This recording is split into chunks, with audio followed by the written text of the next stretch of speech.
Thank you very much. Mr. Bailey. Thank you. Prime Minister, you and your party have said that you're committed to widening participation in higher education. A recent study by the Institute of Fiscal Studies has reported that Educational Maintenance Allowance have, quote, significantly raised stay-on rates for post-16 students from lower income backgrounds. And indeed, the educational success arising actually pays for itself. If the government in the run-up to the general election was committed to this, why it isn't now being removed, and what steps are being taken to replace it? Well, we've had to look at every area of spending very closely because of the catastrophic state of the public finances that we inherited. 11% budget deficit, the biggest in the G20, a situation that put us into an economic danger zone and that we had to come out of.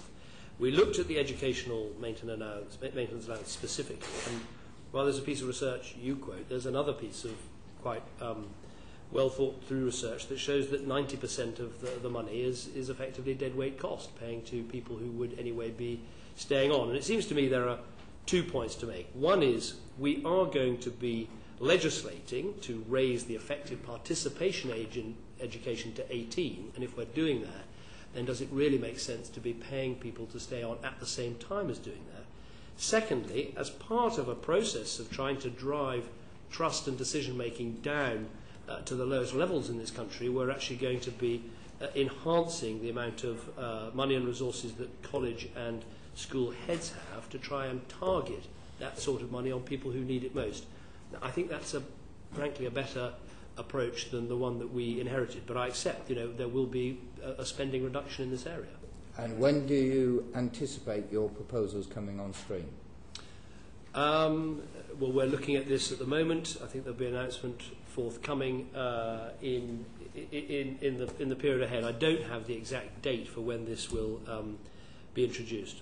So there's a considerable gap between the implementation of the cuts and the implementation of these proposals which seek to address the issues. What's going to happen in the meantime? I don't think there should be a gap. There'll be a phasing out of EMAs and then the introduction of the discretionary learner fund. And that should, we hope, be quite a smooth process. But as I say, we're moving to a situation where we'll actually be legislating to raise the participation age to 18. And again, we have to make big decisions about how to focus the money on education. The big decision we've made is to put the money into the school's budget. That's why the spending per pupil is being frozen in cash terms across the Parliament, and we're introducing a £2.5 billion pupil premium over and above that, so that pupils from the poorest backgrounds have more money following them to whichever school they choose to go to, which is going to hardwire some real progressive thinking into our education system. And at the same time, we're getting rid of a lot of specific grants, trusting the head teachers with the maximum amount of money we can for them to choose how they best spend it. Now, that is a different approach to the last government that I think had a lot of different budgets for education, which made it very, very complicated, and we think that it's right to trust head teachers more.